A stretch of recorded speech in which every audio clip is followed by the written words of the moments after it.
बोलिए प्रेम से श्री सद्गुरु महाराज की जय। अनंत सुख का मार्ग पुस्तक से परमाराध्य संत सद्गुरु महाराज को संत मत में सबसे बड़ी चीज गुरु है। इसलिए गुरु के बारे में संत कबीर साहब की वाणी सुनाया गया। रामचरितमानस में 7 कांड है। प्रथम बाल कांड है और अंत में उत्तर कांड। हमारे गुरुदेव परम श्रद्धेय बाबा देवी साहब का वचन बाल का आदि और उत्तर का अंत नामक पुस्तक में है। इसकी भूमिका में उन्होंने लिखा है। किसकी भूमिका? बाल का आदि उत्तर का अंत। इसकी भूमिका उन्होंने लिखा है। भजन से सिद्धियां प्राप्त होती हैं, परंतु इसके पाने के लिए गुरु की आवश्यकता है। गुरु भेद के बिना कोई क्या साधन करेगा? साधन का गुण एक तो गुरु के द्वारा लाया जा सकता है, दूसरा पूर्व जन्म के संस्कार से लाया जाता है। किंतु दोनों के लिए सत्संग की आवश्यकता है। सत्संग से गुरु का पता लगता है और संस्कार भी लगता है। संस्कार के बारे में विचारने पर लगता है कि पहले किसी न किसी जन्म में गुरु धारण किया है। कपड़े की सफाई किस तरह करेंगे, इस ज्ञान को जानने के लिए गुरु की आवश्यकता है। बड़े से बड़े और छोटे से छोटे सभी गुरु के मोहताज हैं। जितने लोग हैं सबको गुरु की आवश्यकता है। बिना गुरु के ज्ञान नहीं होता। धार्मिक सभा हो या कोई संस्था हो, अगर गुरु को नहीं माना जाता है वहाँ आपस में लड़ते झगड़ते रहेंगे, क्योंकि उनको समझाने वाला कोई नहीं होगा। शरीर का वैद्य तो आयुर्वेदिक पुस्तकों को पढ़ने से भी हो सकते हैं, लेकिन आवागमन के दुख से छुड़ाने के लिए गुरु हकीम संसार में आते हैं। संसार में विद्वान और विद्वान, मूर्ख और पंडित इत्यादि कोई हो, सबको दुख भोगना पड़ता है। इसी दुख को छुड़ाने वाले गुरु हकीम होते हैं।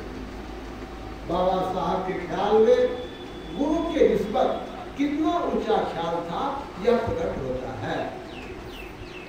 कोई भाई कहे कि बाबा साहब ऐसा वैसा कर दिए, ये बातें ठीक नहीं है, तो क्योंकि उनकी छपाई हुई किताब है इसलिए उनके वचन में त्रुटि नहीं है, ऐसा मेरा ख्याल है। कबीर साहब कहते हैं, गुरु को कीजिए दंडवत, कोटि कोटि प्रणाम, कीट न जाने दिन को वह कर ले आप समान। 1 2 3 4 10 20 से संतोष नहीं हुआ तो उन्होंने कहा कोटि कोटि प्रणाम। यह सबसे बड़ी बात मालूम होती है। भृंग किसी कीड़ा को पकड़कर अपने रहने के स्थान में ले आता है और उसको अपना सब सुनाते सुनाते उसे अपने समान बना लेता है। उसी तरह जिज्ञासु शिशु को सद्गुरु पकड़कर अपने समान बनाते हैं। क्या जैसा उनका शरीर है वैसा बनाते हैं, अथवा घोड़े को काला या बूढ़े को जवान बनाते हैं? नहीं, गुरु अपने शिष्य को सद्ज्ञान देकर अपने जैसा ज्ञानी बना देते हैं। उनका जैसा आचरण होता है, शिष्य का भी आचरण वैसा बनाते हैं। भृंग कीड़ा को सब सुनाता है और कीड़ा सब नहीं सुने तो भृंग का क्या दोष? गुरु बेचारा क्या करे, जो शिष्य माही चूक भावे जो पर को दिए बांस बजाए। मुरली को अपना ज्ञान नहीं, उसे कितना फूकिए। उसी प्रकार शिष्य उपदेश धर नहीं करे तो वह वैसा है आता है। गुरु तो अपने ज्ञान और आचरण के समान बना लेते हैं। सुना है ऐसे भी गुरु होते हैं जो शिष्य के मुख को पूरा से पश्चिम कर देते हैं। मेरा विश्वास है यह संभव है। चैतन्य महाप्रभु एक आदमी के सिर पर हाथ दिए उसे अपने हृदय से लगा दिया, तुरंत उसका ज्ञान बन गया। शक्तिमान शक्ति का प्रयोग करे, इसमें आश्चर्य क्या? चैतन्य महाप्रभु ने एक को किया और दूसरे को नहीं, ऐसा क्यों? तो कहना पड़ेगा वैसा हृदय सभी का नहीं है। सतगुरु पशु मानस करे, मानस के सिद्ध होए, दारू के देव का देव निरंजन हो। गुरु पशु से मनुष्य बना दिए, मनुष्य से सिद्ध और सिद्ध से देवता बना दिए। पहले साधारण थे, अब कुछ विशेष बना दिए, दिव्य ज्ञान हो गया, पुण्य हो गए, शक्तिशाली हो गए। यह गुरु की बड़ी बड़ी हानि है। गुरु ने जो कृपा कर सद्ज्ञान दिया, उसके एवज में हमने क्या दिया? ऐसा कोई पदार्थ नहीं जो हम गुरु को दे सके। कर्मन दिया तो क्या हुआ, नियमन दिया तो क्या है, कह कर्मिका दास से कैसे बढ़ गया। कर्मन दिया तो भन किया, सिर का जासी भार, कभू कहे कि मैं दिया घड़ी से गावा। कर्मन शरीर संबंधी मन, शरीर मुखी मन। यदि स्व शरीर गुरु के शरण में जाए, यह भी अच्छा है। सिर का भार चला गया, कभी मन में हो गया कि हमने यह सेवा की, वह सेवा की, तो इससे अहंकार आ गया। अगर तन मन के साथ नियमन भी देता तो ऐसा विचार नहीं होता कि मैंने दिया, मैंने दिया। अहंकार होने से क्या होगा? धनी से अर्थात संसार में जन्म लेना और दुख भोगना पड़ेगा। इसलिए अहम भाव मत आने दो। अपना तन मन उन पर अर्पण करो जो गुरु विषयासक्त नहीं है, और तुम भी सब विषयों को छोड़कर परमात्मा में लग जाओ। विषया नहीं का अर्थ है रूप, रस, गंध, स्पर्श और सब में फंसा नहीं रहना। निज मन आत्मुखी मन, जिसका रूप आत्मा की ओर फिर गया हो, जिसकी सम्मुखता आत्मा की ओर हो गई हो, वही आत्मुखी मन है। जिसकी सम्मुखता उधर नहीं है, अर्थात विषय मुख है, वह मनमुखी है। तन दिया तो क्या हुआ? विशेष संतुष्टि नहीं हुई। निज मन दिया तो विश्वास हो गया। उठाना बैठाना, नहलाना धुलाना, आज्ञा पालन करना आदि तन की सेवा से होता है, किंतु इससे विश्वास नहीं होता है। मन जितना काबू में होना चाहिए उतना नहीं है। शरीर के साथ साथ चलने से चंचलता रहती है। इसमें विषयों की ओर विशेष खींचा जाए तो क्या असंभव है, पर आत्मुखी मन अपने को केंद्र में रखता है। आज्ञा चक्र में सूर्य की किरणें हैं जो इंद्रियों के घाटों तक फैली हुई है। आज्ञा चक्र में सूर्य की किरणें हैं जो इंद्रियों के घाटों तक फैली हुई है। भजनी साधक जब एकाग्र मन से ध्यान करता है तो केंद्र से प्रवाहित धारा उसकी सुरत को केंद्रित करता है और वह विषय की ओर से हट जाता है। वही आत्मुखी है।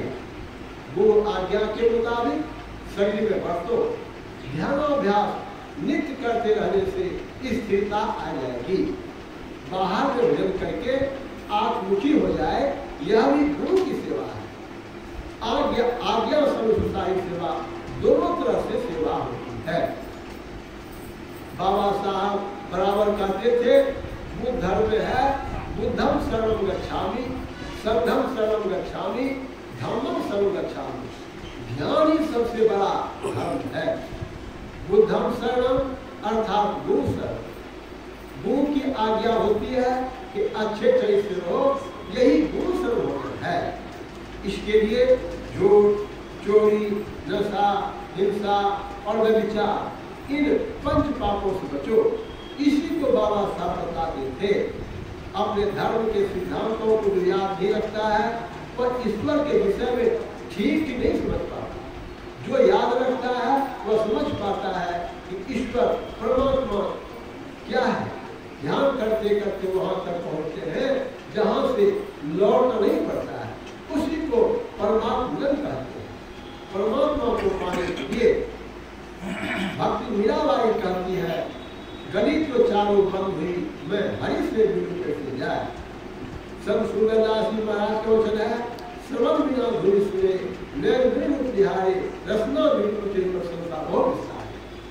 और नमक साहब कहते हैं अलग अपार अगम अवचड़ी न विष्णु काल ने करना, जाति अजाति अयोनी संभव न विष्णु भाव। वह ईश्वर सत्य है और उसकी स्थिति है, उसी पर अपने को न्यौछावर करो। उसका चिन्ह है सब सब अस्फुट आदि। उस ईश्वर को कोई सगुण कहते हैं, कोई निर्गुण कहते हैं। सगुण यानी गुण सहित कुछ न कुछ विशेष गुण होता है, ऐसा निर्गुण नहीं है। जिसकी स्थिति है उसका भी गुण आता है। त्रैगुण रहित और दिव्य गुण सहित, जिन पर तीन शक्ति रह सब और तब अपना काम न कर सके, उसी अर्थ में निर्गुण कहा गया है। उसी प्रकार सगुण जो गुण के साथ में हो। हमारा शरीर गुणमय है, वैसे तो यहाँ रज सत और तम जड़ है। शरीर के अंदर रहने पर सगुण, किंतु उसके निज रूप पर विचार करने पर निर्गुण है। तमाम संसार त्रैगुण में है। यहाँ शरीर भी रोगी शोगी होता है, इसके संग रहने से चेतन आत्मा दुखी होता है, ऐसा मालूम पड़ता है।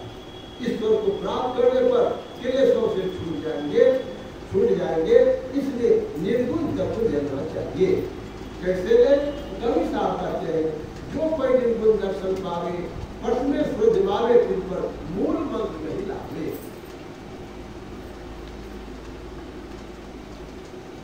जो निर्गुण को प्राप्त करना चाहता है तो वे तिल पर अर्थात बिंदु पर स्रोत लगावे। दृष्टि जो करने से बिंदु उत्पन्न होता है, कल्पना को छोड़कर देखने के यत्न से देखो। इसलिए कबीर साहब कहते हैं मूल ध्यान रूप है, मूल पूजा रूप, मूल नाम गुरु वचन है, मूल सब सद्भाव। भजन करने की क्रिया कारण मंत्र जब से होता है, इसलिए कहा मूल मंत्र को करो। गुरु से दिया हुआ जो मंत्र है उसके द्वारा जप करो, उस पर मन को रखकर जपो, तब तिल पकड़ सकोगे। जहाँ सूरत तिल को पकड़ सके वहां ले जाओ। यही विशेष विद्या होगा। इस तरह आज्ञा चक्र में वृत्ति को ठहरा कर रखो, ख्याल इधर उधर मत करो, तो दृष्टि योग को सहायता मिलेगी। जगन गराजे गामी नम के अनहता लगा, सुमन में दीर्घा मत बुलाओ, मन ही मन व्यक्त करो। जब से ऐसा हो जाए लगे तुरंत लाभ में लगी है, वृत्ति आकाश मंडल में लगी है, तब कुछ अनुभूति होगी। परमात्मा का निर्गुण स्वरूप है, उसे प्राप्त करना जरूरी है, उसको ध्यान से प्राप्त करेंगे। मुर्शिद नैनो कुछ बड़ी है, स्याह सफेद किलो तारा अवगत अलग रही है। आँखी मध्य पाखी चौके, पाखी मध्य द्वारा, नहीं द्वारे दूरबीन लगावे उतने भर सकता है। शून्य स्थान में वास हमारा, कहो सर्वंगी गावे, साहब कवि सुधा के संगी सब नजर में लावे। नबी का संदेश बाहर ईश्वर की ओर से वे संदेश देते हैं। मोहम्मद साहब खुदा के गुरु थे, इसलिए कहा वे आंखों में नैरोविष्णवी है।